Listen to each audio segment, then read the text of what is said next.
right, this is Sherman Tank coming at you with David. What's going on, Hey, David? everybody.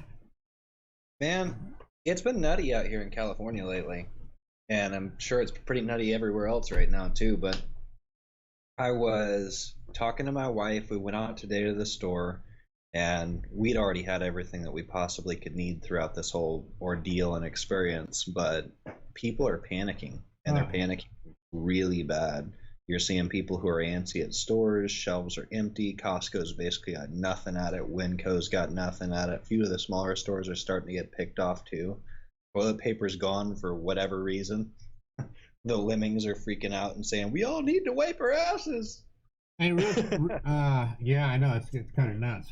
Hey, everybody out there, if you can hear us clearly, let us know. If the audio sounds good, let us know. I'm trying a different software this time, and David's clear to me. I'm not sure if everybody can hear us. So if you can hear us, please let us know and give us a thumbs up or whatever. But yeah, this coronavirus, man. I don't know. If we're supposed to go out and buy beer and some limes, or what the hell the deal is. But um, it's uh, it's kind of gotten crazy. As you can tell here, I'm set up and ready to go. Um, Although in my house this is hotter than hell, so bear with me. I just figured that I On have me. it. I might as well wear it and see what happens. But There we go. Now I can hear you. oh, you can hear me now. I can Did, hear you now. did you It lose seemed me like you there for a froze second? there for a minute. Yeah, that was your screen froze for a second too. So Gotcha. but yeah, the coronavirus is well, it's alive and well, and it's kind of crazy. I mean, people even in Alaska, we got our first case reported on Thursday, and of course, whenever there's a case reported, they don't give you any freaking details on where the person went or nothing like that. So you have no idea what parts of town to avoid, and Hmm. that's kind of concerning, considering Anchorage ain't that big. I mean, there's all kinds of places that you can go and be in the same place as someone else. So Well, and um, the other thing about it that's concerning too is that you may be a carrier of it, not know that you're a carrier of it, and be going out to work, be going out to the store, be going out all kinds of other places, hanging out at events, and for 7 to 14 days you may be carrying it before you even know that you're sick. right. And so that's a big amount of time. And there's a lot of talk that this is actually a genetically engineered virus that came out of Harvard and then got released over in Wuhan. And I'm not sure the accuracy of that, but I know that was something that was mainstream media for a little while, and now I'm not hearing that so much. So I'm not sure if maybe that got debunked or whatnot. But Uh, that's some odd stuff too. yeah, it's there's all kinds of different conspiracy theories toward it, and not only conspiracy theories, but supposedly, they've debunked this and they've debunked that, and the problem with it is, we've heard things have been debunked before, and it came back and it come back and bit them in the ass. So, I don't think we'll ever fully know where it's at. We can always speculate, and but when something that's affected the planet, now this isn't just affecting the United States, it's affecting the planet. I do believe that there are a few countries that haven't reported anything. Russia, I've seen someone talking about, well, why isn't Russia reporting anything? Well, they are. They're having it too. Um, so is a few other places. Mexico's not reporting anything, but I'm sure that they probably have it. Italy is probably by far the worst hit. Italy and the UK and the European. Okay, it's hard for me to talk on this stupid thing. The European Take it off. Union. Yeah, I'm gonna take it off. I think I'm pretty good. I don't think my computer's infected, so I'm gonna take it off. Good. So one of the things that I've been seeing as far as the Italy side of things is that their average age there of their population is in their mid 40s, and that's their average population. They don't have a lot of younger people, but one of the things that concerns me there about it is at any point in time this thing could mutate. And let's go off the deep end hypothetical for a minute and say it was a genetically engineered bioweapon. if that's the case, it will be made to spread and then continue to go through, because there's reports from doctors that say that once you have it, it's almost like bronchitis. It stays in your system and it pops up again unknown times. And so from that perspective, it doesn't behave like a virus that normally should, and it stays in your system and regroups and pops back up at maybe inconvenient times. Well, that's the thing that's concerning to me actually is, if this is an actual new virus, which I don't think it really is. I think, if you look on some of the Lysol cans and some of the stuff out there, it mentions a coronavirus. This may be a new strain of it, but at the same time, um, you know, we've been around the coronavirus, probably the parts of the genetics of it for how long? You know what I mean? The problem is if we haven't actually contracted, or we don't actually have the coronavirus in us, we don't have any way of building any antibodies to it.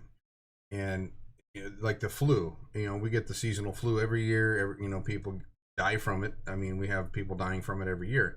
But the difference is with the flu is we've had it before.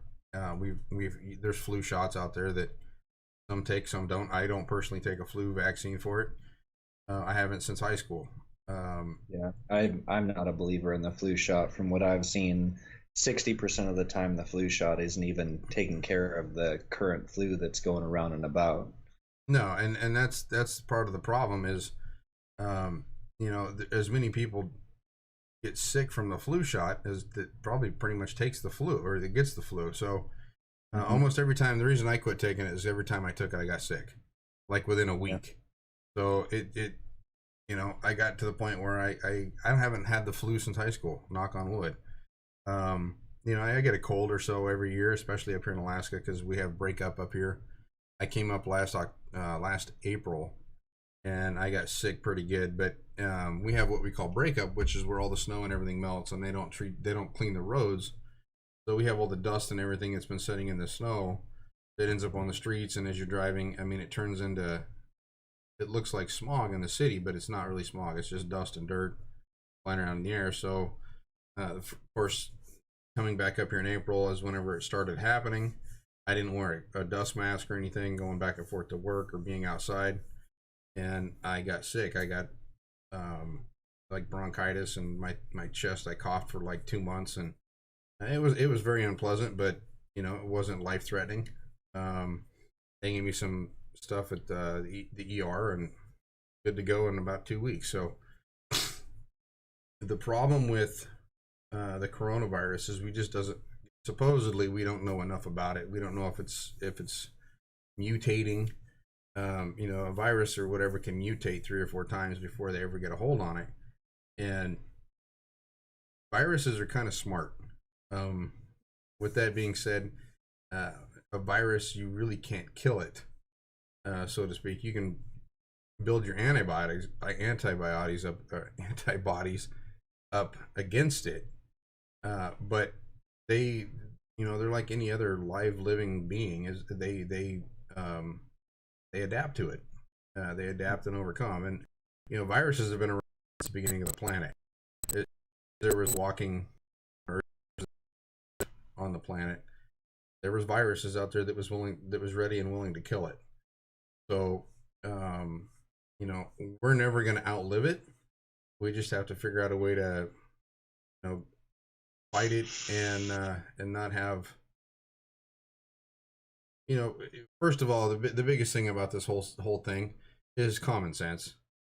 Wash your hands. Use good hygiene.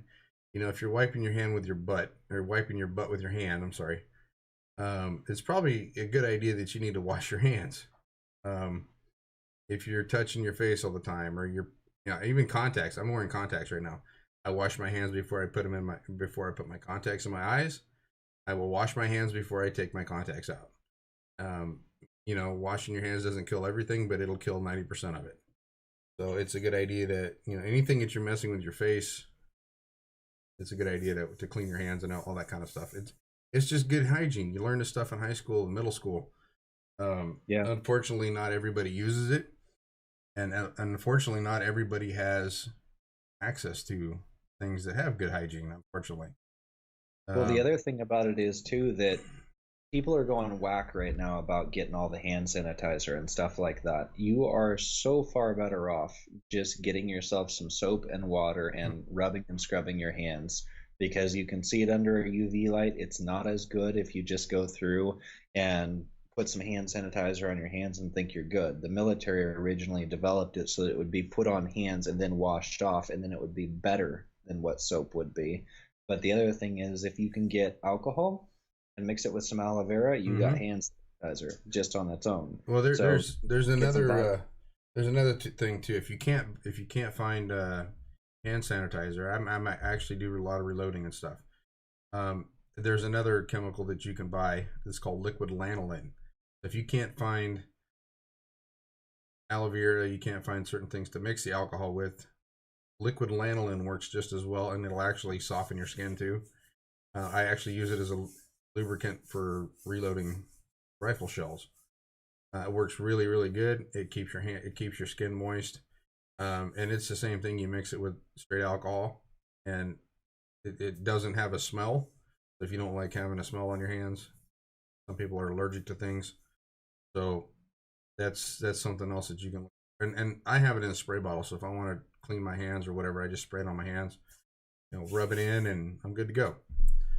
Yeah. And for the people that can't find rubbing alcohol to blend it with that, you can do vodka, or a lot of times you can find an 80 proof rum that'll get you just about the same amount. And most of the things, I mean, yeah, don't do it right before you're driving, obviously.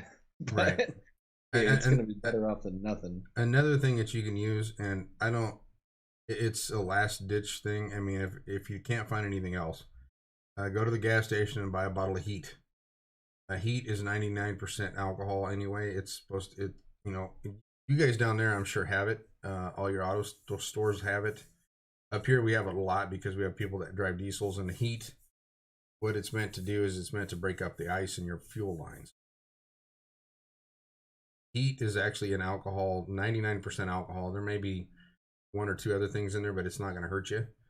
Don't drink it, obviously, because it's really potent, but Heat is basically rubbing alcohol, but it's 99%. It's high grade stuff. It's not that expensive. It's like $3-4 for a little deal of it. It's just another, there's all kinds of different things and remedies that you can use to fight this thing with. The key is whatever it is that you find that works, use it. Don't try and be too sparing with it. And the same thing with like wiping down your tables, wiping down your doors, and anything anyone touches, keep clean. The funny thing is I see different things that's going on in the countries, across the world. And one thing that I really noticed is how they're trying to change culture everywhere. And, like you start seeing, the leftists are like, okay, well, for guys, you need to shave your beards. Well, one of the biggest things for guys that I know is if they can grow a beard, that shows that they have a lot of testosterone, and it's a manly thing to do, right? Well, they're trying to get guys to shave their beards, and you may have some bacteria and stuff like that in your beards, but you can still clean it. I don't grow a beard very well. Mine comes in all patchy and looks like crap, but it's going to take something drastic for me to go and shave this even off. Mine's pretty easy to maintain, and if I want to clean it, I'll clean it. You can dip the damn thing in alcohol. It's not that hard to do. But the thing is the panic has gotten so bad. You're going to see people changing their lives and their lifestyles over something that might happen or might not happen. I mean, it just completely blows my mind that we've gotten to this point. And it's almost like someone sent me a video of a movie that was supposedly not released. It actually was released. It's called Contagion. And it's got in it Gwyneth Paltrow, and it's got a bunch of other Hollywood idiots. Anyway, and it's kind of along the same lines, but basically we're living a movie script right now. You know, there's certain steps that they've taken, and they're following the movie script. Um, so, and they're putting us in. They're trying to limit our travel. They're trying to limit what we can do in and outside of our towns. They're trying to make us run out of food. I mean, literally, if people went along their daily lives like nothing's wrong, we wouldn't have any issues. The one thing that does scare me about this thing is the fact that our ports are starting to empty. We're not receiving a lot of goods from other countries. There was a video put out. I'm not sure which port he was at, but it was a guy that was a port worker. He comes out in the mornings, and it was dark when he was filming, but the port that he worked in was, I would say, 80% empty.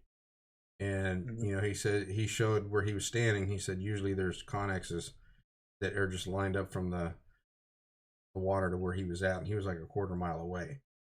So, you know, if we don't have anything coming into the ports, we don't have anything that's going to make it to the stores.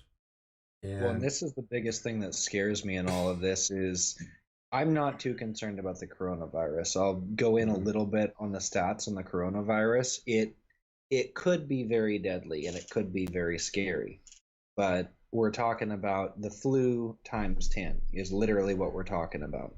And that's worst case scenario based upon what I've seen. The coronavirus mortality rate in the elderly is right around 11%. In individuals who are healthy and well and younger and even babies, the coronavirus is like not even 1%. And so it averages out to a 2%. Well, they've already, virus, not to cut you off, but they've already had a child that was just born. I think it was like a week or 2 weeks old or something that got it, and they survived it. They beat it, no problem. Well, so that's a newborn. This is actually what leads me to believe that the conspiracy theory stuff about the virus itself being genetically engineered may have some depth to it, because China has a huge overpopulation problem, and people in China generally live long lives. Despite all the air pollution and all the rest of the crap that they live in, they still generally are living very long lives, so much so that most of the places that are there now work on mortgages that are actually generational. So your parent signs up for a mortgage and it puts you on the line for it. You're expected to live in the same house for generations. And that's just the way they do things based upon how many people that they have there.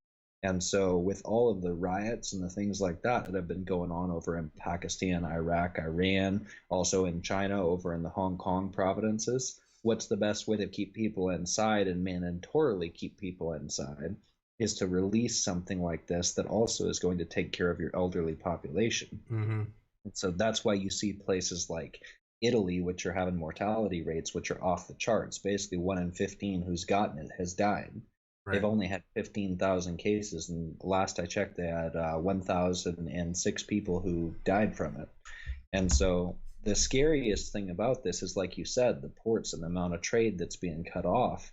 You've got Europe, and you've also got China, which now are not exporting and they're not importing. And with the travel ban that just took place on Europe, between Europe and China, 90% of the drugs that people get right now come out of those places. Right. So you're talking about cutting off that. So if this is a prolonged thing, we may see more people dead because they don't have access to medicine than we do from the actual virus itself. And so the official reports on the coronavirus are that its mortality rate is 2%. Right. And to keep that in perspective, the flu is a 0.02%. And so it's 10 times worse than what the flu is. And that could be bad. Yeah, no doubt about it. But by the same token, it's not something to literally shut down and kill 1 million people over because they don't have access to medicine. Well, you know, here's the stuff that I see, and this could be the prepper in me, or that could be, you know, I don't know, you know, right lately on Facebook, I haven't been posting too many serious things. I've been posting things that, you know, try and keeps the my followers and stuff like that. I try and keep them entertained a little bit. I try and keep everything on the lighter side of things, but with this thing going on and the panic that we've already seen, and it's just getting started. It's not even We're not really even I would say a week or two into this thing yet. Um, Trump just declared a national emergency. We already knew that. Now, what I see happening, okay, so right now you're seeing the panic to go out and buy toilet paper.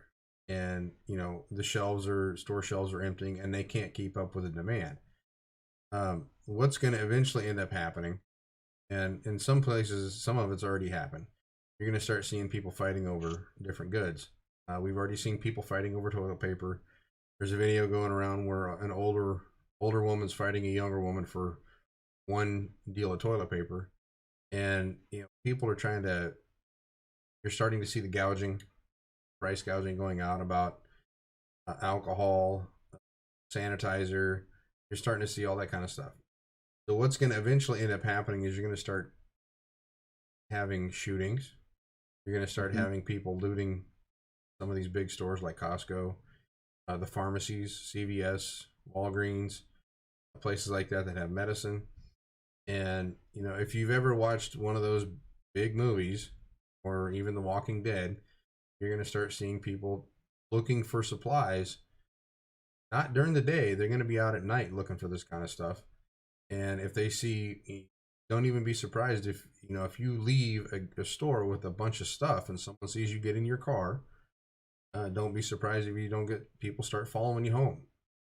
Yep. I mean, that's kind of the way it is. I mean, we're getting to the point now where, and this is preemptive. I'm trying to let everybody know and open your eyes to scenarios that I see, and I'm pretty good at seeing different things happen before they happen. And this is one of the things that scares the crap out of me is, if you're by yourself or, if you're going to go shopping, I wouldn't go shopping by yourself. I would do it in teams if you can, at least have one or two other people with you, get your shopping done and get the hell out of there. And if nothing else, go in two cars. Because you're safer with an extra person or two than you are by yourself. And if you do go by yourself, go armed. Go have a way to protect yourself. And that's another thing too is, here very soon, it would be a good idea to make sure that you don't go anywhere unarmed. Whenever we have an issue like this, I mean, even in the Northern California fires, the North Bay fires, stuff like that, looting happens. And there was people in those fires that were breaking into buildings while they were on fire. So, it's something that everyone needs to understand. When somebody has something that someone else wants, the person who wants it will find a way to go get it. And unfortunately, that's the society we live in today. Yeah, 100%. And sorry, this doggone light was bugging my eyes, so I had to wipe them a little bit. But yeah, this is absolutely one of the things that we're seeing. It's turning into something to where I believe that the people that are around us are going to be more dangerous and more deadly than this virus is overall. And the longer this goes on, the worse things are going to get. One of the things that I see is everybody, for any reason, should have cash on hand. Because at any given time, only 1/10 of the world's money and 1/10 of the U.S. money is actually kept in a bank. It's called fractional reserve banking. So if there's a run on the bank, you can't get cash, you can't live, you can't do anything. So your borrowing ability is gone just like that. Oh yeah. And it's not something to go out and panic buy everything, but hopefully a lot of you already have the things that you have that you need right now to be able to do it. Like my wife and I was telling Tank a little bit earlier, I actually got laid off because of the coronavirus, and it's something that's another thing that needs to be looked at is our economy is going to suffer. All of the world's economy is going to suffer, unlike we've ever seen before from this instance, because our ports have not been shut down in over 50 years. This is the first time in 50 years that our ports have been shut down like this. And what we're already seeing is places like Apple have already said, because of just 1 month being down of being able to get production back from China, they're not going to have their next release until a year later from 1 month. And so you're talking about global collapse of economies, there's already a whole bunch of people. You're talking about the ports over LinkedIn. I was looking at it. 150 people from the Los Angeles port have already been laid off. Mm-hmm. And that's just the Los Angeles port alone. I actually got laid off because of my position, a lot of stuff we get from China in my last position, and we're starting to see that starting to spread. So we're going to see unemployment numbers that are going to start skyrocketing. We're going to see the economy that's going to start tanking.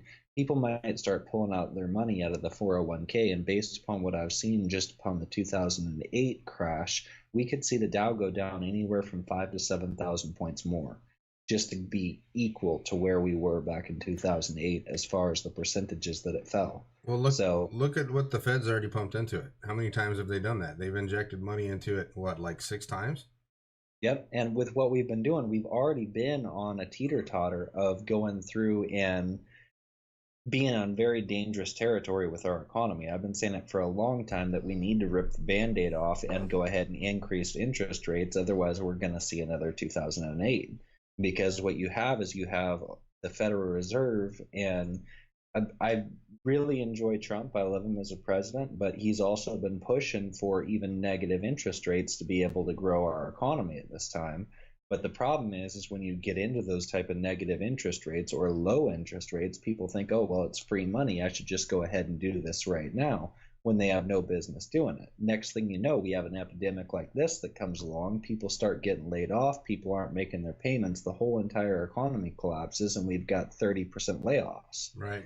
And this thing is set up over a misnomer for nothing, and it could turn scary. I mean, there's more at play here. Back in November, I believe it was November 18th or 19th, 2019, prior to this virus coming out, the CDC, Bill and Melinda Gates Foundation, the world players as far as the top companies, all put together this hypothetical of a virus that starts in a animal and it goes through and spreads to the world. Well, on their calculations that they had, they were saying that within, I believe it was 18 months, 60 million people were dead. Oh yeah, And that's a lot. Well, the thing is, this is both airborne. It's both, so if you cough on somebody, they can get it. You can get it through touch. You can get it through anything that someone's touched. Depending on how long it lives on a surface. You could follow somebody through a door, and they say they touched the doorknob and you touched it. There's so many different things that can transmit this, and they may not even know all the ways. Now, one of the things that everybody I know in the prepper groups are talking about is martial law, and stuff like that. Now, here's the way I look at the martial law thing. When you start recalling troops from other countries, when you start doing things like that, and you're bringing them over here to occupy the United States, that's when you need to start worrying. The National Guard, there's not enough National Guard in the country to be able to take over every state. They're going to take over hotspots. They're going to do this stuff that they're going to take over major infrastructure type stuff.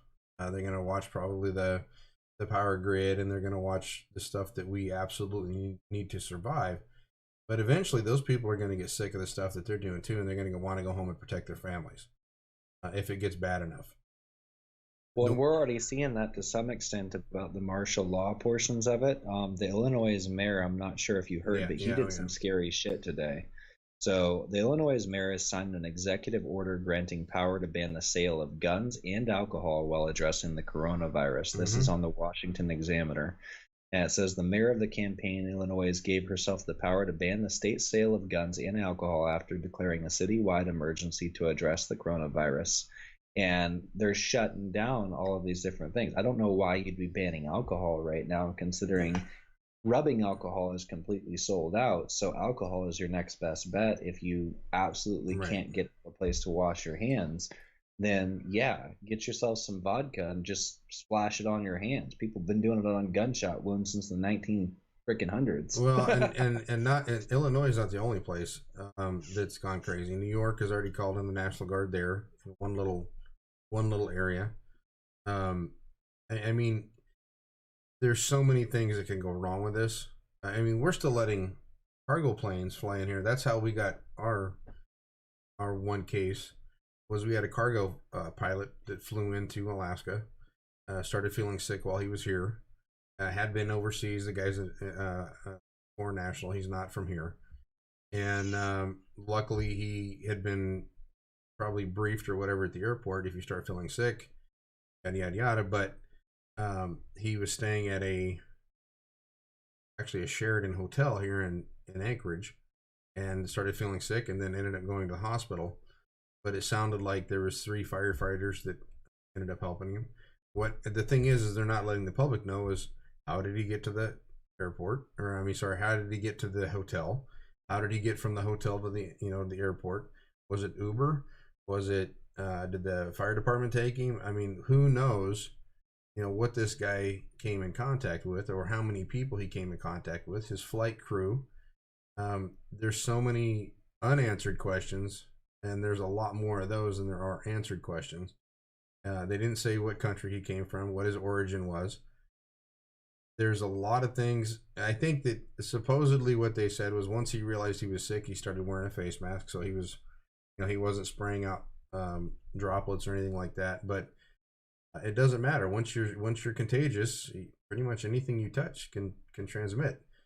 So Well, that's the scary thing. So once he started feeling it, he had already been contagious for 4 to 7 days Right. before that. Yeah. So And anything he so- came in contact with on his way over, probably in the place that he left, wherever it was, that's where he picked it up.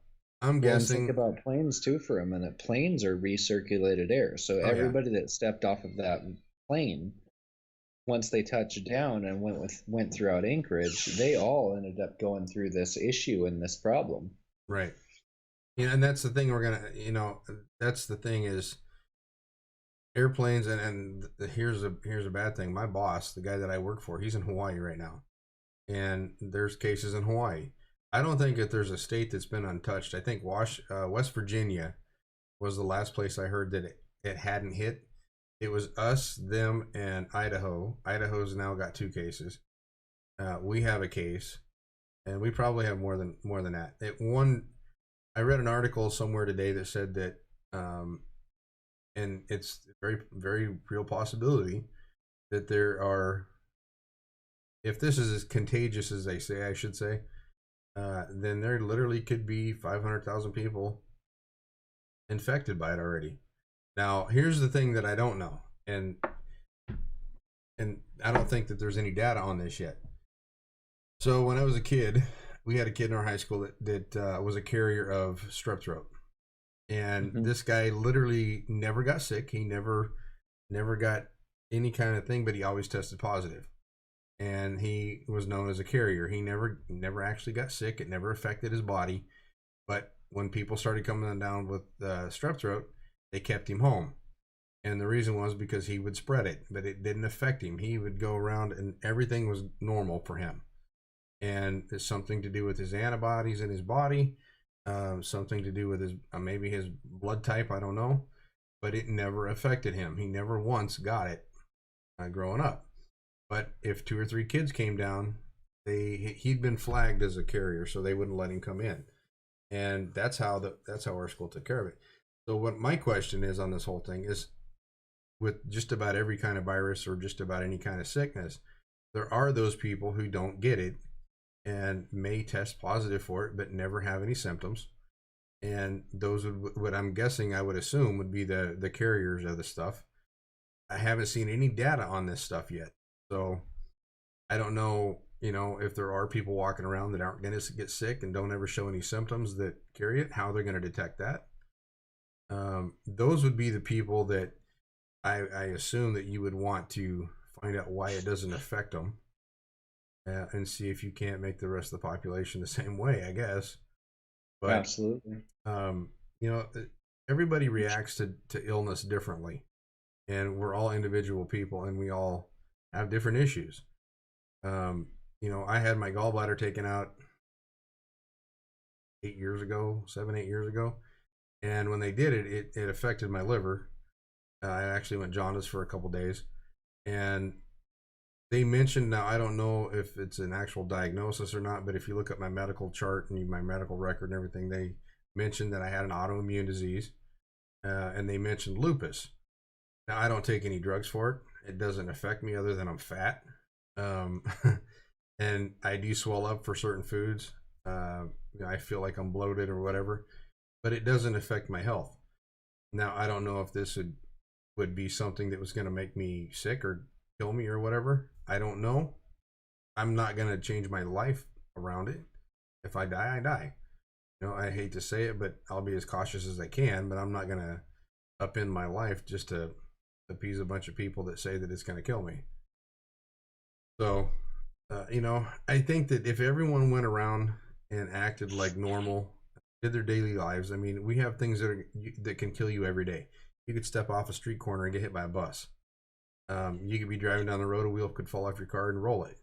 There's so many things that can kill us, and we're so worried about this. When there's a lot of other things out there that have killed a lot more people than this thing has. Yeah. Well, I think right now the thing that's scaring everybody is the unknowns, and a lot of people are asking. I was just reading through the comments. They're asking, does anybody know who actually has this? As far as I'm aware, within the United States, there's only about 30,000 cases of it so far.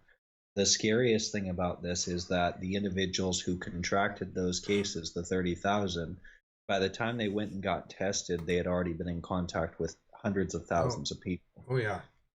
So this thing, they're taking preemptive measures on it because being 10 times more deadly than the flu, and the flu in the United States normally kills about 60,000 people a year. If it truly is that deadly, then yeah, you could see 500,000 people drop dead from this a year. And I think the main concern with it, and the reason why, if it is legitimate, that they're going through and doing this, is that if this continues to mutate and continues to go around the globe, that one, it could get worse, but two, it could become like the flu and everybody could start contracting it each year, just like they do the flu once they start getting into flu season. So it could be a brand new virus that's introduced to the American public, and we may see 500,000 people drop dead a year, which is scary, and it's bad from that perspective. But by the same token, a lot of the other things that are taking place because of the preventative measures of this are just as scary as far as I'm concerned, because once you start getting into the riots and the pillaging and the people that are freaking out over this, depending on how long this goes, as well as people who are losing their jobs. I mean, we all remember how bad 2008 was. 2008 is going to look like nothing compared to this. Well, and the thing is too is we've got a different media than we had in 2008 also. We have a different media than what we had when Barack Obama was a president.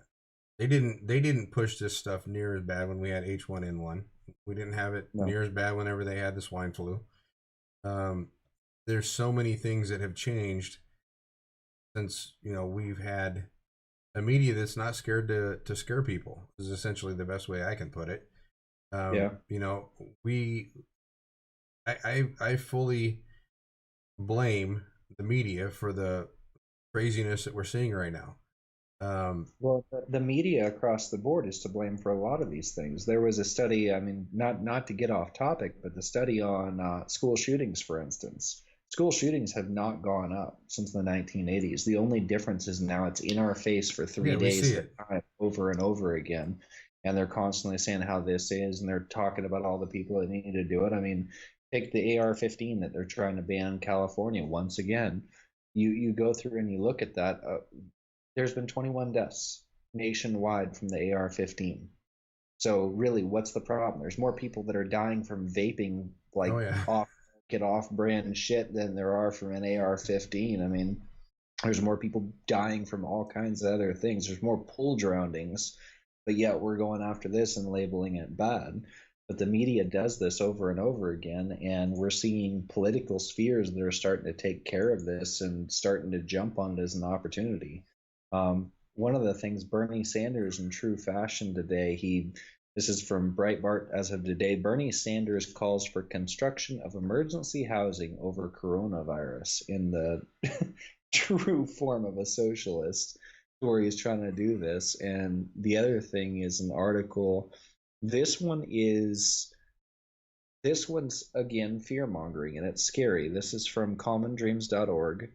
And it says the CDC says Americans should brace for significant disruptions amid warnings of coronavirus could infect 40 to 70% of the global population. We're asking the American public to prepare for the expectation that this might be bad. Public health experts on Tuesday began publicly discussing the coronavirus as a disease which is expected to spread across much of the world, including throughout the United States. And the CDC issued a warning Tuesday that expects the illness to spread in the U.S. and that Americans should prepare themselves for significant disruption to their daily lives. Go on.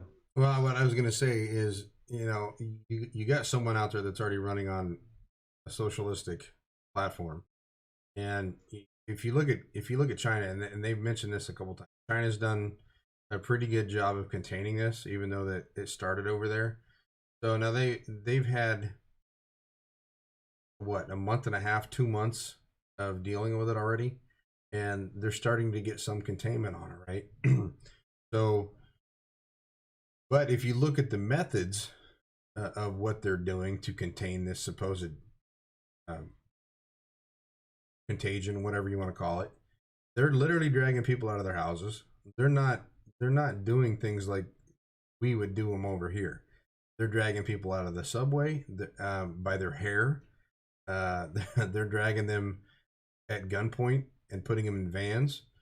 And some of these people are disappearing. Now, I want you to think about one thing. Before this started, there was a couple things that was going on in the world. One was the Trump impeachment. 2, the Hong Kong protesters. 3, the Iran protesters. I mean, Epstein. Literally, there was protests across the world, and a lot of them was going against the governments that they had. Now, as soon as this stuff started, where did the protesters go? There's little protests now, but not near the scale that what they had before, and it's because it was a giant scare. People didn't want to die; they wanted to go out and tell their governments off, but they don't want to die. So they put the fear of God into just about everybody. Now, what happens whenever a population is not allowed to move freely in their country? Now you become a target. Now you become they know where you're at, and China's already got the facial recognition software, so they can tell who everybody is. So you take these protesters in Hong Kong, and now all you got to do is, you've told them they got to stay in their homes and they can't go anywhere. Now all you got to do is stop and pick them up. There's no proof that these people that they're rounding up actually have the disease that they say that they have. We don't know who they are. The government supposedly does. Well, I can touch on that too for a minute. I have a friend who actually lives within the Hong Kong region, and I've been asking him to update me on. Unfortunately, I haven't heard from him in about 5 to 7 days, so I'm a little bit worried and concerned. But what he told me is that China is out of body bags, and that they're doing mass graves, unmarked graves. They're burning the bodies and they're tossing them all in. And like what you're saying, it's very scary shit what China is doing. And I have no doubt that this, if it was released, that this was to shut down protests, because the Hong Kong people do not want to be ruled by China. They have been free. And as far as I'm concerned, from what I've been seeing, the Hong Kong people believed in America's pledge and America's rationality more than most Americans do themselves. They're Right. holding up American flags and chanting for freedom before all this started. But I think a lot of it, we need to be looking at what else is actually happening that they're trying to cover up, because it's coronavirus nonstop on all this stuff. And it was just a little while ago we had the Epstein trial, which the dude was murdered. Pretty freaking clear. You don't have cameras go down and all the rest of that stuff go down, and Right. all of these elites that end up getting implicated without something that was going on there. You've got the whole impeachment, which was a sham to begin with, and then it ended up coming through and being seen as the such. And then aside from that, you've got all of the other things that they've been doing. When is the news media cycle silent for a month at a time on only one subject? Is when there's a whole bunch of weird shit that's going on and they don't want you talking about it. Well, yeah, and that's the thing too. And the media that's out there is reporting what they're told to report, and we've all known this for years, is you can go through and you can watch newscasts from one part of the country to another, and they're literally reporting word for word what another newscaster said an hour ago, and it's like a script. And unfortunately, until we get the people out that are telling these people what to say, instead of having common sense on some of this stuff, the media is literally part of the contagion, in my opinion. You can take it for what it's worth, but anytime you turn on Fox News, and yeah, I say Fox News, anytime you turn them on, CNN, MSNBC, anytime you turn on any of these major networks and you got the news playing, they're feeding you an agenda of some kind. And I'll go further on that and back you up completely on it. When you go through and you look at, there was a viral internet video that was going around that was showing all of the local news media in all of these different areas. And it was from probably 7 different media stations across these areas for the individual news stations. And it was word for word the exact same script about what they were telling people at the time. And they do this. And furthermore, what we're seeing with all of the media, most of these media organizations, they trace back to the same people that influence our elections. And most of them are foreigners. Yeah, and when you go through and you look at it too, a lot of this gets back to our Federal Reserve. The Federal Reserve is set up as a private entity. It's not a private corporation like most people say, but it's set up in such a way to where you have to buy your seat on it. And the seats of the people who are currently serving on the Federal Reserve are a matter of national security, so you can never know it. But at one point we did know it was the Rothschilds, it was the JP Morgans, it was all the rest of them. But these same people who control that are the same people that you see interfering in our campaigns. There's a site that you can go back and you can look on, and you can see the donors for the political candidates. And with the exception of Trump, in the last 20 years, from what I've seen, the same exact donors donated just about the same amount of money to both candidates on either side. You got the JP Morgans, you got the Goldman Sachs, you got all the rest of it. And so they're just pre-selected candidates that they plug into their roles and their positions. And people are so focused on the presidency that they forget all of the other 3 branches of legislation.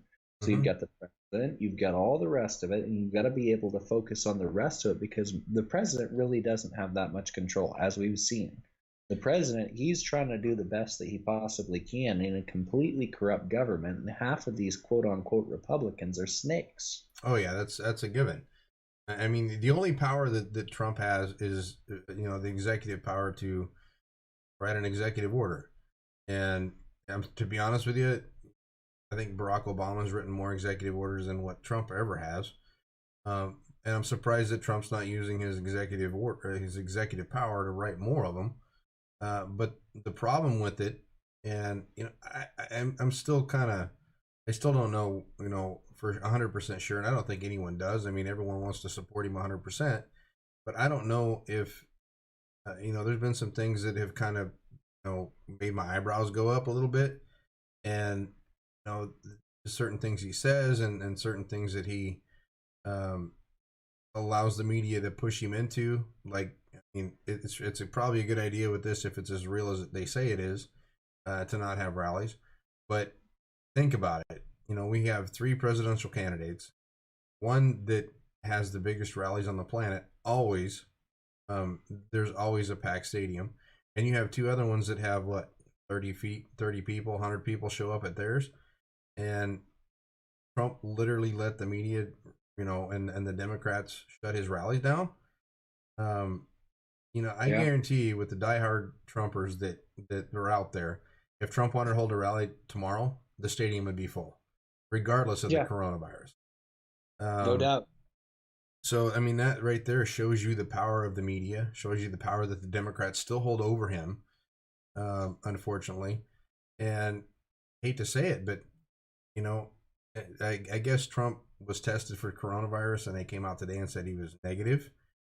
That is correct. There was an article on Breitbart today, and Actually, I have the article in front of me. It says President Donald Trump has tested negative for the coronavirus, the White House announced on Saturday evening, last night after in-depth discussion with the president regarding COVID-19 testing. He was elected to proceed, and he said this evening I received confirmation that the test is negative. So those rumors are put to rest. I have a comment on here that I got to elaborate on here. Rich Clewin, I guess. Rich asks, you guys hear about the world pandemic insurance policies that people have they're trying to cash in on with this? No, I have not heard anything about the global pandemic insurance policies. That's something new. So I have no idea about that. If you could send me some articles about it, I'd like to read them. Maybe we need to go out and buy a global pandemic insurance policy. Maybe they'll let us build up a bomb shelter or something. It's got to be worth some money. Aaron's posted twice and said that he lost us. How's everybody hearing us so far? You guys still hearing us okay? Might have been his feed too. I haven't lost stream. I still got green bars and everything on here. So my program tells me whether or not I've got good streaming service. Okay, it just went yellow, so maybe it's back to green again. So I've got good service here right now, so hopefully we don't lose people. But yeah, I mean, we could speculate all we want. I have to assume that until somebody I know catches this, people have asked us this a bunch. Nobody I know has got it. The only one that's a public figure that everyone knows that has it, Tom Hanks. And I'll tell you right now, never get on a plane with that guy because he always seems to end up in the ocean or something. So, if you see Tom Hanks run, go the other direction, ask for another ticket, whatever. I will say something on that I thought was priceless. What's that? At the place to where he was going through and doing his isolation, somebody brought him a volleyball with a handprint. Oh, they rolled it in his door, I heard. Yeah, they rolled it in his door is what I heard. That's pretty classic, actually. Wilson. No, it's I don't know, man. I mean, until it affects somebody that I know, I'm going to be a pessimist about it. I don't think that it's as real as what they say. Now, if it affects somebody that I know and someone gets it that I know and it kills them, yeah, then the shit's real. I mean, right now it's kind of a manufactured, at least in my opinion, with what I've seen. I mean, we didn't have any cases up here, and all the big stores up here had a toilet paper shortage. I mean, out of the blue, and we went up about 3 weeks ago. About 3-4 weeks ago. It was before it all started, and we bought 2 deals of toilet paper at Costco. We didn't even buy the expensive stuff. We bought like the $20 stuff. So they had one in there that was $25, and we're kind of like, we don't need the puffy stuff. Now I'm kind of wishing I had the puffy stuff. But I until it affects somebody that I know, I'm gonna have fun with it. I threatened my wife today that I was gonna go down to Costco in my ghillie suit, because you can't tell who I am, you can't see my face, you can't like Sasquatch. I was gonna go down like that with a gas mask on. And I figured, if I did that, then I'm just contributing to the panic, because they're gonna all either be laughing at me or they're gonna wonder what I know, or I'm gonna get the cops calling me or something. So I decided, probably better not do that. Now, if things get nuts here down the road, then yeah, maybe I'll do that. But I probably won't be going into a Costco. I'll probably be on a rooftop somewhere. The advice that I have to everybody is, make sure that you stay in contact with your close friends, your relatives. You got a network close to you. Make sure that you reach out to them and if you need something. Luckily, I have some close friends up here that I know if I need anything, I can reach out to them. If they need anything, they know they can reach out to me. We both have defendable places, which is nice. I don't have anything backed up to my house, so if something were to happen, I can jump out the back door, go over the fence, and I'm gone. No one will even know that I'm there. So, think about your pets, because your pets are going to suffer as much as you do. Your animals are just as much family as anyone else. Make sure they're covered. Beans and rice, man. Beans and rice. Make sure you stock up on that kind of stuff. Canned goods. And good And, gone for a and lot of parts from seeing here. yeah, And we still have a pretty good supply up here now. The panic hasn't set in quite as bad here as it has there. It'll probably be one of the last places up here. But for us, luckily, we get to see the shit hit the fan down there before the shit hits the fan up here. And for everyone down there, I got prayers going out because I know what it was like down there during the North Bay fires and how people acted. And for the most part, people did very well, and they helped their neighbors. But there are that select group that like to go out and either start problems, go out and steal and thieve and do whatever they can to get ahead, or all I can say is get stocked up. yeah, 100%. Because if this thing is as bad as what they say, and I'm taking a side out of cautiously optimistic, we're going to know in about 14 to 20 days if this thing is bullshit. Because if the infection rates are true, and if what they're saying is true, currently we have 30,000 people who were infected. If the infection rates are true, within 14 to 30 days, we're going to see 400,000 people in America who are affected by it. And at that point, we're going to see right around 40,000 people who are dead by it. right. And if that starts becoming the case, then yeah, the pandemic is warranted and everything else. But literally by the end of this month, if we don't see any of that and the rates have gone up to 36,000, this is to cover something. And it's to cover their tracks. But in the meantime, what it's done is going to wreck our economy. Have cash on hand, have food on hand, have the necessities that you need on hand, and for God's sakes, have ammunition and a weapon. Because we're already seeing a lot of states have started to turn around and cut off the ability to purchase a handgun. We already have California that's made it to where you have to get a background check to get ammunition, and all it's going to take is for Gavin to say, you can't buy ammunition anymore. So get the shit that you need on that and be prepared for a collapse. Get yourself set up. They say that the average American family has only about $100 in cash. 100 and about 3% of America has $500 cash on hand. I was fortunate when I got laid off. I had cash on hand. I had the ability to be able to do what I needed to do. And quite frankly, for God's sakes, I'm glad I'm not out there going in my previous position, because I was seeing 300 some people a year for a month. But be ready for it when this thing ends up coming, because it could come to fruition. But the thing is, toilet paper is not going to save your life. Having bullets for the marauders who are going to go through and trying to get your medicine and shit like that, maybe ask your doctor right now before it becomes normally known to everybody that there's going to be a shortage of medicine. Ask your doctor if he'll be willing to prescribe you 2 months of your medication. If you're on medication that it's going to be deadly for you to not be in, your insulins, your stuff like that, stock up on those type of things and be prepared and protect your family. Right. I'm going to comment on another comment that's on the thing here. Jeff, you were 100% right. Jeff Furman, he mentioned it. I was actually going to mention this as well. Toilet paper is probably one of the things that's not going to save your life, but you can use it in a barter situation.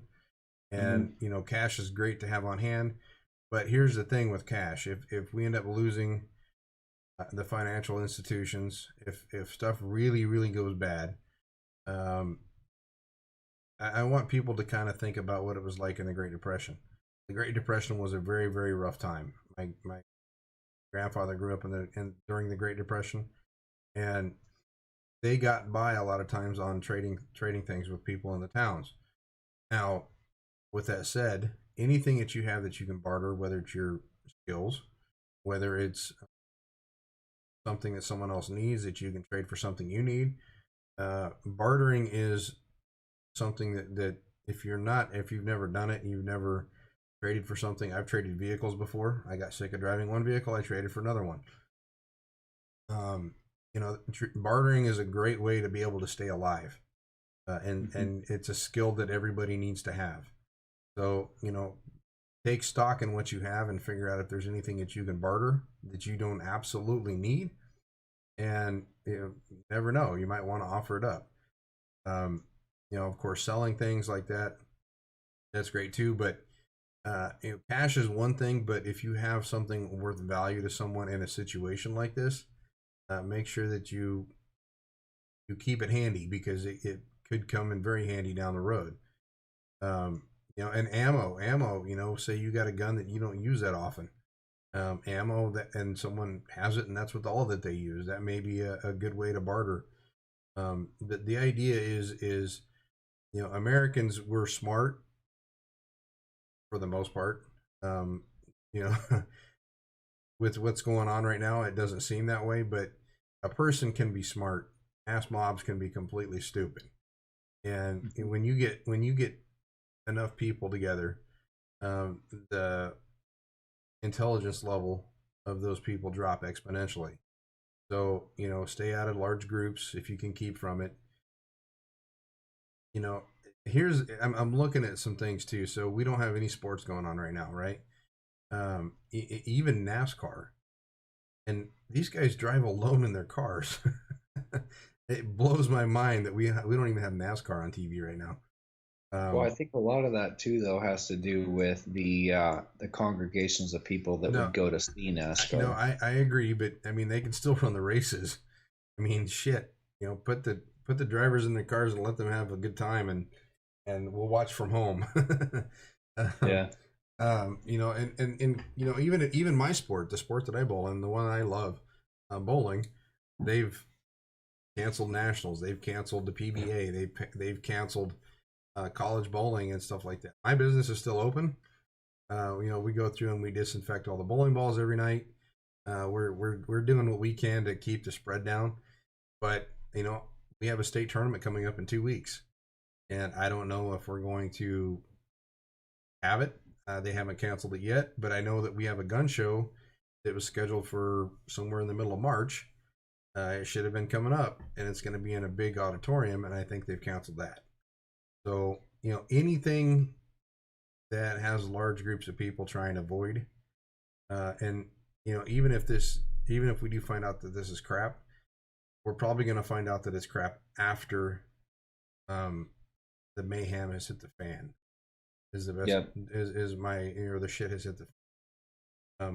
Expect chaos, because we're going to see it. Best case scenario, what we're seeing right now, based upon what the economy is already starting to do, and with what the company's disruptions are. I mean, you've got Apple, Samsung, GoPro, Nvidia, all the rest of these companies, all these chipsets, they're all made in China. This disruption from it is at the very least going to cause a global catastrophe for the economy. The other thing on it is one of our comments, buy alcohol for bartering. I absolutely agree with that. Bartering is something that you have to be smart about on your items that you get. There was a gentleman, Mark Dice, a lot of you may have known him. He was down in LA, and he was trying to see what people thought of the value of gold and silver. And so he had a 1 ounce gold coin that he was trying to sell for $20, which we all know gold coins right now are $1,500. There's a gold shop right behind him. They could have him tested. And he was trying to trade people a bottle of water for the gold coin, whatnot, across the board.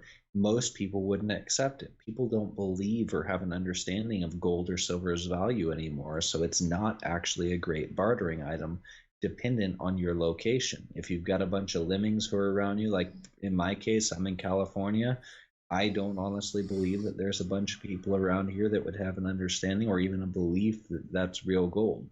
I had one time to where I was up in Mount Shasta, and this guy was looking for gas money, and he said that he and his daughter were stranded, and he came to me with some really good, authentic looking gold, and he said, I've got all this. I thought it was a scam. I at the time had about $300 on me, and I told him, here's $40. That's all I got. He gave me this gold ring, and it turned out to be fake.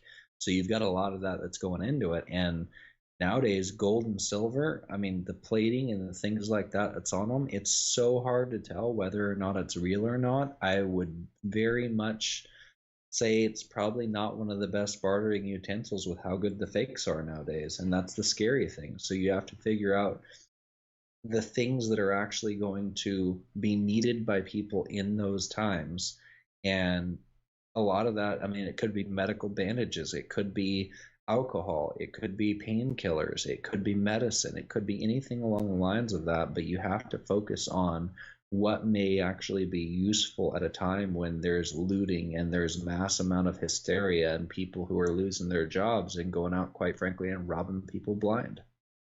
Well, and you know, I tell you, one of the best things that you can have for bartering, believe it or not, and you're going to laugh when I tell you this, but simple things like ketchup, simple Yeah. things like salt, simple things that make food taste good or palatable.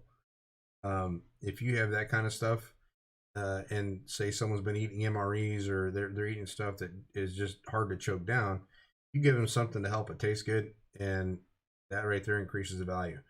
Bullets are huge in times like this.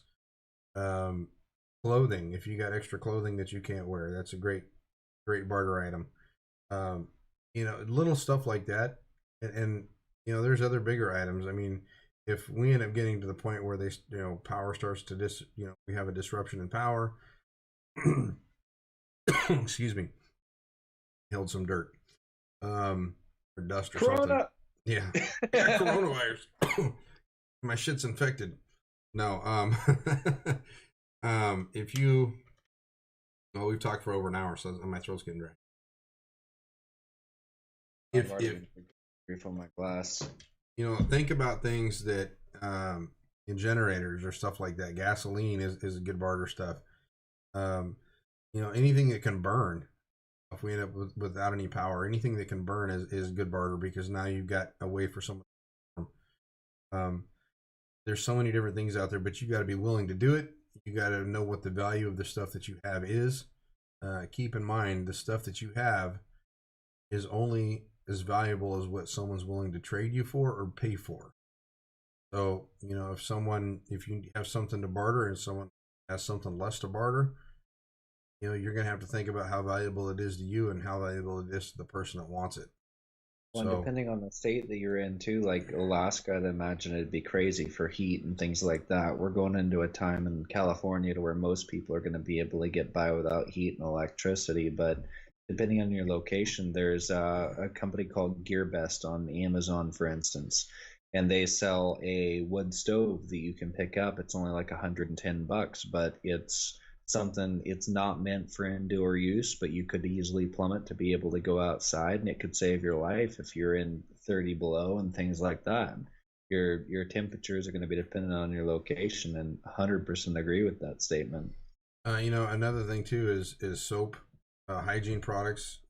Deborah brought that up. Hygiene products are great. You know, so if you have a chance to go out and buy a bunch of bars of soap, that right there is huge. Mouthwash. Even there, one of the things I was going to mention too, even if you're not a chick and you want something to barter with, get yourself some tampons or some pads, because I'll tell you what, when that time of the month rolls around, 50% of the population is a woman, and a guy's going to be able to take care of his woman, and he'll pay a lot to be able to make sure that she's happy. Well, So, that and you can use tampons to plug bullet wounds just in case. yeah, true story. Anyway, I think we covered quite a bit of it. I think I'm going to get off here because my throat's starting to get dry. I'm going to have to go and get some coffee or something. But David, thanks for coming on with me. It's always nice to have someone to chat with and throw things around with. So I'm looking at doing this a little bit more often now that I've got something working pretty decent. So let's do it again. And if anyone wants to come on, I use Skype, and it's really easy to do. I can get you right on, and as long as you can call me on Skype, I can get you on there. So feel free to reach out to me and see if we want to do a video. I'm more than willing to try.